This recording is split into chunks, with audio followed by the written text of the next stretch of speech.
back, ladies and gentlemen. Thank you so much for keeping in touch with us during this show. We will go on. Oh, no problem. Thank you so much for your story so Thank far. you. It's a very interesting one. Mhm. So let's go back. You Yes. said you had no money now, you've lost your job. Yes. Now your friends are financing you. Kindly continue. Wow. Now, the real now integrity fall began from that moment. And because of the financing of my friends, I wanted to maintain the status of who I was. I didn't want to accept the fact I didn't have money to fuel my own drug lifestyle. So my friends used to buy me alcohol and marijuana and smoke. So apparently, it grew for a long time, like 5 years, and it reached a point I was not able even to desire to work. I became completely useless, angry. My reputation was completely distorted. It impacted my close family members, especially people who are dear to me. And I became rebellious because now I never understood why people never understood me, because I never thought I had a problem. I wanted to justify it's normal to use things and make merry and enjoy life. But I never saw the problem which it had created in me. Okay. Let me ask you a quick Yes. question. Yes. When you look back at that time, Mhm. when you are now lost your job, still Yes. baduna happened, baduna dunda, because you have the source. Exactly. I think the most important thing here is getting the fact that you Yes. have the Yes. source. Yes. Now, do you think there's anything that may have triggered you to go towards the direction of the drugs? Good question. One thing, I grew up in a family whereby my parents divorced when we were young. I was 12 years old, and we are only two in our family. So, being the firstborn, I lacked that parenthood mentorship, because now my dad just walked away from marriage, and my mom, being a young parent, it was overwhelming for her to be able to mentor a young family, especially a boy. So for me, it impacted me very much, because that thing happened when I was not home. I was in school, actually a boarding school. And when I came, lifestyle changed. We used to live in a middle class kind of setup. Now we were degraded. So that degradation, that is the exact epicenter of my regression. As in moving from a certain standard to Exactly. okay. So I hadn't even started using drugs because I was still in primary school. So I was like asking my mom, what kind of lifestyle is this? How can we sleep in the same room? We used to have our own room. Where is my dad? Why? So it was a drawback that impacted me even before accessing the The drugs. drugs. So I believe it was a doorway that Satan tried to impact my life when I was young, so that I don't realize the impact. So it was actually creating a pathway for me to venture into the world of drug abuse and alcohol. And that's what happens. Okay. Now, your mom, you say you're raised from a single Yes, your yes, dad left yes. and everything. Mm. Now, your mom, Mhm. do you think she knew about your My mom knew. drugs? My mom knew. Mm. My mom knew, but she had her own problems. Okay. And as I've grown up, I started understanding where she was coming from. One, she was a single parent. She had kids who needed to be taken care of. She had her own pressure in terms of her own problems. And remember, she also had a problem in drinking. And also the kind of people she kept also influenced her into also becoming a drug user, basically alcohol. So she couldn't see my problem, while I herself, she was a problem. Yeah. Yes. So that was the journey. It was actually a dysfunctional setup. So me going out for her, it wasn't a big deal. Actually, I was giving her an opportunity to do her own things, so that I cannot be a bother. So she had a problem, but I never realized it because I was young. And even herself, she didn't realize it, because she was actually ensnared by that moment, because she was mourning like a marriage, a lifestyle, what will happen with the kids. She had a lot in her basket. She had a lot, because we needed to be fed, we needed to wear, we needed to go to school, we needed so many things. Yes. Now, drugs, Mhm. your lifestyle, everything changing. Mhm. How did this affect you as Yes. an individual? Wow, it really impacted me in a sense that I never realized. One thing, I became careless. Secondly, I didn't know boundaries. Thirdly, it impacted my relationship, especially my sister, and it was a very very painful experience. But I never knew it because I had that perspective of or that notion because I'm an elder brother. I developed a chauvinistic kind of approach. I wanted her to understand I'm a brother, but I never knew how to handle my sister in the context that she's my sister and she's looking up to me for leadership. Because me myself, I had lacked leadership, so the impact was major because it started from the family setup. That unit itself. So it impacted us so much to an extent we never had a smooth kind of upbringing together.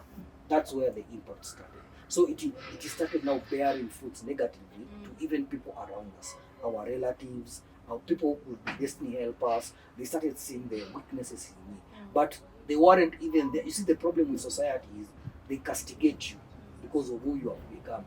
Instead of them trying to hold on to you and walk with you in that journey, they will use that as an opportunity to backlash you because of what you're experiencing. Now, you have your own family now. Yes. First of all, let me ask you this question: how long have you been free, like from drugs? And, it has been a process, and today I want to thank God because I've been now clean for 1.5 years. Clean, as in clean. I've never used anything. Clean. I've never smoked. I've never drank. I'm clean, and it has been a journey. I went to a rehab in 2006. That is now after the spiral began. Okay. It became so intense. Then I got a lot of money somewhere in between because I came and I lost my mom. Then I followed on my inheritance. Then after getting that money, I drank all of it. That's the impact of drugs at that level. Imagine I drank all of it, like 100K in 1 week. You followed the what? Your mother's? I followed my mother's inheritance. Okay. So when I got that money, I drank that. Instead of using that money to build myself, I now started living that fantasy life, like the way I used to see American rappers and stuff. So mine was like, there was a club in Tao called Tropez. That's where I used to be. And mine was like, bring tequila, bring this. Then there was a club along, it was called Madhouse. I don't remember the street. It's in CBD. So we used to go for Mad. I remember I hung out from Sunday to Sunday, spending like 100K. And that was the climax of now my drug abuse. That time, all my friends, they weren't there because they were busy working. So I used to go and meet new people, buy them booze. I was complete now. I was powerless. I couldn't control my habits, anything. So I drank all that money to an extent. Now I made a blunder. I came and I picked a lady from a bar. Then this lady put we call them they are called what? Matap tap. I think that's all I can say. Yeah, those matap tap. Yeah. Then after we drank, I took her to my place. I had a good place. So what she did, she stole some beautiful curtains my sister had bought me. She stole my DVD. She carried my TV. Then me, I woke up at around noon that day. Then I was shocked because I had lost everything. So from there I became even more crazy because now of the experience at that moment. Then I realized now I had a problem. I went to my auntie. I remember she used to live in Buruburu phase 4. I told her, now I've surrendered. And there were many other episodes. There's an episode whereby I met a good friend and we developed. Me, I'm a kind of guy who is attractive to people. So I met a guy who we liked each other, and the guy was well up because he used to live at Lavington. Then this guy was like a destiny helper. But now the problem is, when I met this guy, those habits that you I stole a phone from him. He gave me a phone. I remember we were in a place called Wine by Tao. So he gave me a phone to make a call. Then me, when I was making a call, I don't know what came and took me over. It like, go with that phone. Where? Kumbe I stole from the wrong person. That guy searched for me until he got me. So through my sister, through networks, through people, the guy found me. So it was, drugs make you powerless. Yeah. You can do anything. But many people will never understand where you are coming from. So the climax of it was when I went to my aunt, I told her I've surrendered. Then we went to my bank account. I had left like 20K. So I told her, what do you want help? I told her I want help. That's when now they took me to me. When you went to the rehab, you stayed in the rehab for how long? Now I stayed in rehab for 6 months. Okay. But now that is where my life started. That's where I believe my life of transformation and metamorphosis started. Now I started learning that drug abuse is a disease. Mental illness will affect your mental health. And my mental illness was I was a user. I was powerless to marijuana and booze. I saw other people with very, very deep problems, and people who are wealthy, because I went to one of the best rehabs in Kenya. It was in Kitusuri, and it was very expensive. But I started learning about problems in society, social problems that were really affecting real people. People who are successful, people who shouldn't be in that way. And after staying there for 6 months, I learned a lot. But now, the problem of it all, I never quit drugs. After I got even out, during the rehab, actually, or after rehab, okay. I had a very, when you're in a rehab, you have to prepare for you to integrate back to the community. So my journey to integrating back to the community was really a challenge, because one thing, my integration wasn't smooth as it was expected, because I never had a place where I had a good, enabling, conducive environment to enable me now integrate back to the community. So where I went, there was a challenge, because there was a little bit of frustration. Remember, I had this hard relationship with my sister, and you see, her life had already gone on with her life, and she was married, she had a family. So my transition to integrate to the community was hard. So when I went to live with an auntie, there was a lot of frustration. Later on, I started going back to my playmates, because I needed to be embraced with the love.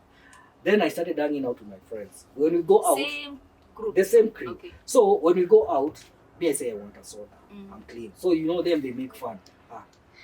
Ricky Squeezy doesn't drink. So soda. Then one day, I threw up my hands. I told them, no, bring that Johnny Walker. I relapsed. That's what we call relapse. I relapsed.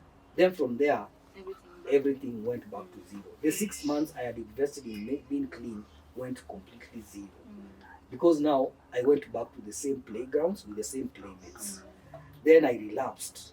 Then I went back now full blown.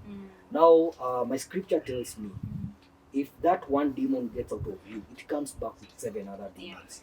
So it became even worse. Worse and worse. And post-election came, and I remember a very painful incident that happened.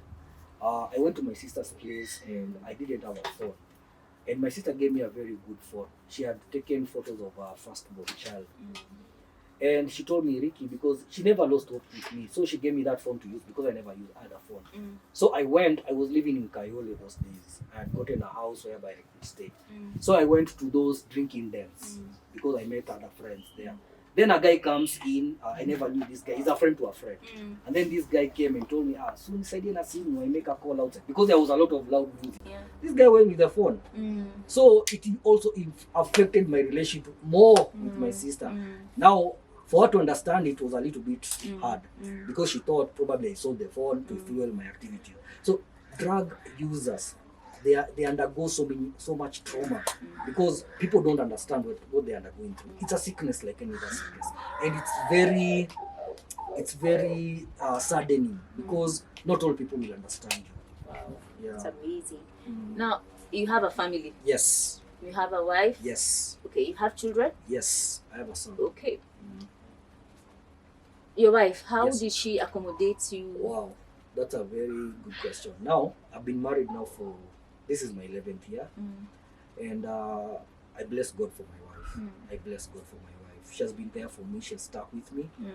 Did you meet her? Yes, I met her still when I was using, because I had to relocate. I had to get out of the city and go back to my farm, to my home, Okay. so that I can be able to actually settle. Okay. So I met her there. Then we we fall in love, and then God blessed us with a son. He's called Robert. And then I never had stopped these habits. Okay. So when she came, she realized I had these problems. And then, like usual, we started fighting. Okay. Because I want to drink, I don't have money, I'm trying to hustle. I became even an extortionist.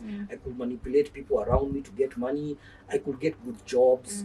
I remember I got a good job with Safaricom. But now the problem was I was getting good money. But the problem was I couldn't stop using. Yeah. So it impacted my performance. And I couldn't perform. Because now when I get money, even before budgeting my own money, I had to go to a bar and drink. So you see, I can't even budget my money because I'm already drunk. So for me, I was a big spender. You know, drug addicts are big spenders. You can blow even 10K within a night. Wow. And for you, it becomes even more sickening. So you want you want now to use even whatever you have. So my wife used to get sick. And she used to go. She used to leave me and say she's going. She goes to her parents' home. But we fought, and then she now started going to spiritual perspective. For her now, she started going to God in a more deeper way. And then now she used to pray for me and stuff like that. And with time, because of this ups and downs, I'm relapsing. I want to change my life. People tell me, you change. I tell them I'll try. But sometimes because I kept friends who are using, it was hard for me to get out of that dragnet. That dragnet was very hard. But come 2 years back, my climax came when I was very sick. Very sick. I almost died. And the repercussions of drugs, I saw them then. And I'll tell you, and I want to tell the audience, drugs will hinder you. Drugs will kill you. I got infected with HIV when I was back then in 2009. And it's because of being careless due to using drugs. Drugs will suck your life out of you. It will make you completely and completely irrelevant, not able to be productive. And if you are young, you have the opportunity to not enter into drugs. It will impact your life negatively. And if you get older, you will become even irrelevant because you can never be productive. So that's the impact of drug abuse. Wow. That's deep stuff. I want to thank you. Thank you so much for sharing your story. Thank you for opening up. Amazingly, ladies and gentlemen, this is my brother.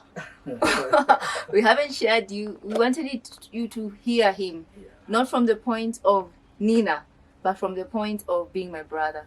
So, Kiss, and from the bottom of our heart, from the fact that I have seen what drugs do, from the personal point of view, from the family point of view, even for us to sit here and interact, this is God. We are begging you, young boys, anybody out there who's in drugs, anybody who's involved in anything that is drug related, gang related, please, if you need another story, you can still ask him for more, but this is just to beg you to please keep away from drugs. This story impacts me from a personal level. So I'd like you to please look back at your life and stop if you're in drugs. So as of now, I want to say thank you. Thank you for watching. Thank you for just spending your time with us and being part of this show. I want to thank my brother. Thank you, Ricky, for sharing, for even opening up with us your story. It's just an honor for us to know that you being vulnerable with the audience and giving us everything about you. We want to thank you. Ladies and gentlemen, that has been our show today. I've been your host, Nina, and we're looking forward to have you again in the future. Thank you. Follow us on all our social media platforms, that is Facebook at Eagle Mamas, Instagram at Eagle Mamas, and YouTube at Eagle Mamas. Don't forget to subscribe and share. Imagine a life where all children get a fair chance to grow, learn, not worry, and just be happy, because no child should carry the burden of worry in their minds. Imagine a life where one child does not ridicule another because they have less and ends up making them feel less of a person just because they cannot afford the basics. Imagine a life where all children interact on a level playing field, because at the end of the day, they are just kids, and none of them should feel less or better than the other. Imagine a life where all school-going children are dignified the same way and no one has to walk in shame with their heads bowed. Now stop imagining, because we need to create this kind of life for all children before it's too late, because it's easier to build strong children than to repair broken men. We need to create environments where children feel safe and brave enough to tell us what scares them. An environment where going to school brings about excitement to learn and not the fear of being ridiculed by others because of your humble background. An environment where no matter what, a child sees school as a place where they feel comfortable enough to gain the knowledge that brought you there in the first place. An environment where girls and boys are taught how to take care and value themselves. We have made steps and even walked miles to be able to create this kind of environment for our children. Every day, we strive to put a smile on a child's face by doing the most we can and appeal to you to join our cause. At Ewemwa, we aim to restore and bring back the dignity that our children may have lost in ways they cannot explain. We need your help so that we can keep this hope alive, because our children are counting on us and we cannot fail them.